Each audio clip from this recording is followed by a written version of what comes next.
What's up guys? Welcome back sa page Wampangan Cooking. Heto na yung ating version ng pigar-pigar. As you can see, meron tayo ditong 1 kg na kara beef or kalabaw. Laman yan guys, laman ng kalabaw. Imamarinig lang muna natin yan sa soy sauce.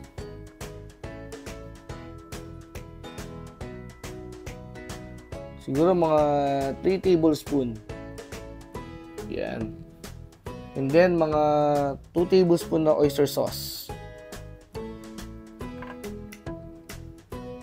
Naglalagay din tayo ng isang sachet ng seasoning. Tsaka paminta. Yung iba guys na hindi naglalagay ng soy sauce, asin lang at tsaka paminta nilalagay nila. Pero tayo, maglalagay tayo para may linamnam yung ating pigar-pigar.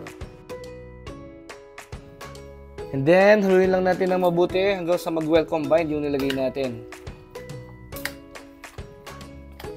Yung laman ng kalabaw pala natin guys, hiniwa ko lang yan ng ganyang kalipis at ganyan kaliit. Gaya ng mga nakikita natin dun sa TikTok na nagluluto ng pigar-pigar. Kailangan talaga siguro guys na manipis para malambot yung pagkaka-fry. Ayan guys, okay na yan. Habang nakamarinate yan, maghihiwa muna tayo ng repolyo at saka yung ating onion. Okay. Okay guys, after natin i-prepare yung ingredients, ayan, nagpainit na ako ng mantika. I-fry na natin itong laman ng kalabaw. Kalahati lang muna guys, baka hindi magkasya.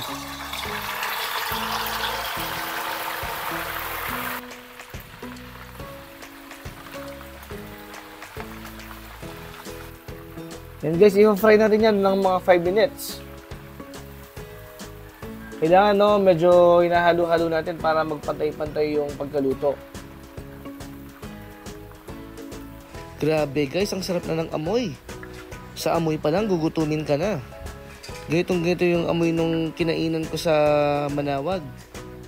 Guys, kung wala pala kayong mahanap na kalabaw sa inyong lugar, pwede namang gumamit ng baka. Pero yung original kasi na pigar-pigar, ang ginagamit nila is kalabaw. Ang sarap iulam nito guys, lalo na kapag meron kang sasawan ng toyo mansi tsaka sili. Pwede rin siyang pampulutan. At pwede rin siya sa mga nagda-diet. Kung ayaw mo mag-rice, okay lang din. Masarap din papakin lang din to guys. After 5 minutes naman guys, maglalagay na tayo ng repolyo. So guys, kalahati lang din muna kasi meron pa tayong kalahating laman para lulutuin mamaya. And then, haluin lang natin na mabuti para ma-deep fry din yung ating repolyo or cabbage. After natin haluin, maglalagay na rin tayo ng onion.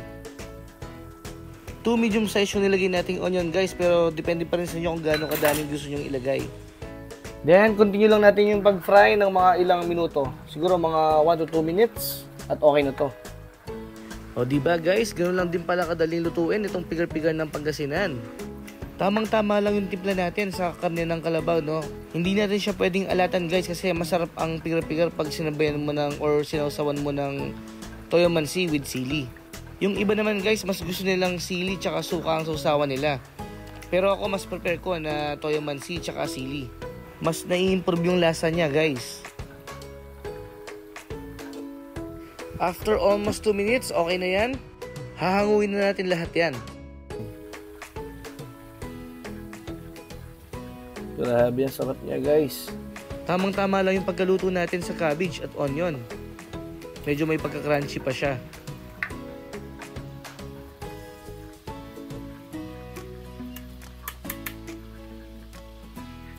Ito siya guys, diba? Grabe, ang sarap niyan. Kainan na.